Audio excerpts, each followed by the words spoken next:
Weaponization of the FBI has officially hit its apex. I'm not like everybody else. It looks like the weaponization of the FBI and the DOJ has officially hit its apex as former President Trump's Mar-a-Lago home has been raided by the FBI. The only thing you're doing is just martyring this guy. Now, guys, I'm going to take just a very, very quick second on this right here. This is a very, very rare video to release on a Monday night. I normally release my content in the afternoon. Of course, I got a video that I just made that I'll be releasing tomorrow talking a little bit further about the 87,000 IRS agents that are apparently being hired. Of course, they will not hit the streets until sometime next year, which, of course, I explained in that video that the real reason why they're hiring so many IRS agents is that way they can go after actual small-time donors, meaning, of course, grassroots donors. Now, guys, what is this really? Just more and more red meat to the base. The Democrats just passed a $739 billion spending bill, and of course, Dem exit was trending because they did not get enough of the stuff that, quite frankly, the wokes and the far left wanted. They know they're losing their base, so what do?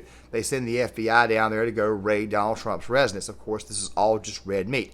If anything, I actually 100% agree with a lot of these tweets I've been seeing, especially the one from Richard Barris, that actually the FBI is obviously, pretty well criminal itself. I don't trust the feds, never have. And of course, is this tweet right here from Bob Mannis, which I actually 100% absolutely agree with.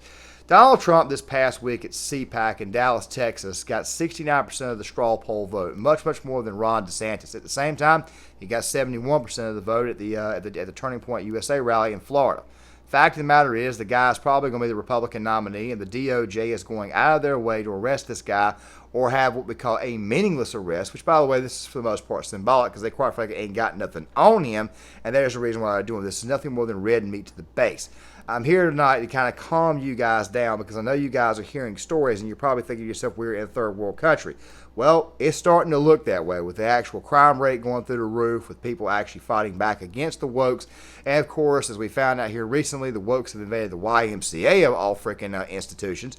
Yes, this right here is what the hell is going on. You have officially entered communist, Nazistic style persecution here in this country. When an actual former sitting president is being persecuted like this, there's obviously a political agenda behind it, and you guys can see it. The guy is obviously going to be the nominee in 2024, and more than likely will probably win. Like I said, I agree 100% with Bob Mannis because the last thing you want to do is create a martyr because guess what? Americans will support especially considering the fact that the FBI, the Department of Justice, of course, especially in fact the Democratic Party and establishment rhinos have been going after this guy since 2015, and of course you've got the folks at the Daily Wire who remind us that we should not put Trump back on the ticket and that he should step down. You guys are seeing this right here play out 100%. I mean, you guys are seeing this on full display.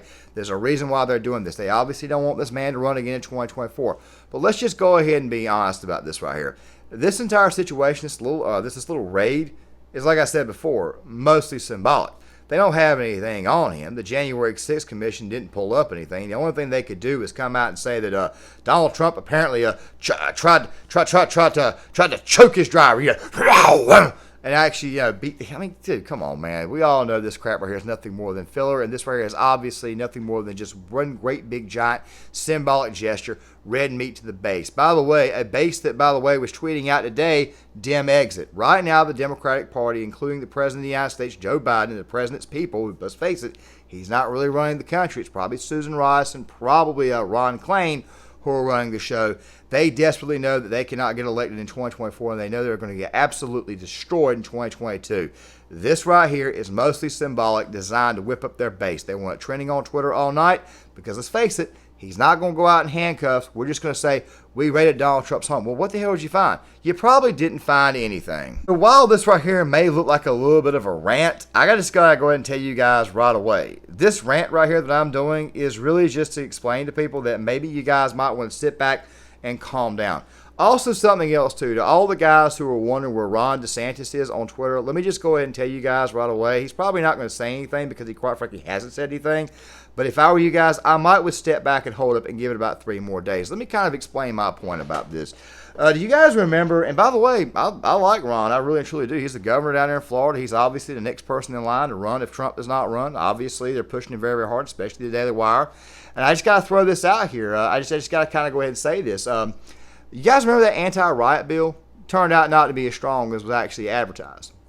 Do you guys remember the abortion ban? Only at 16 weeks. Do you guys remember the whole what was it? Oh yeah, the Don't Say Gay bill or the Parental Rights Act? Yeah, it only went down to 3rd grade. They just now updated it to 5th grade.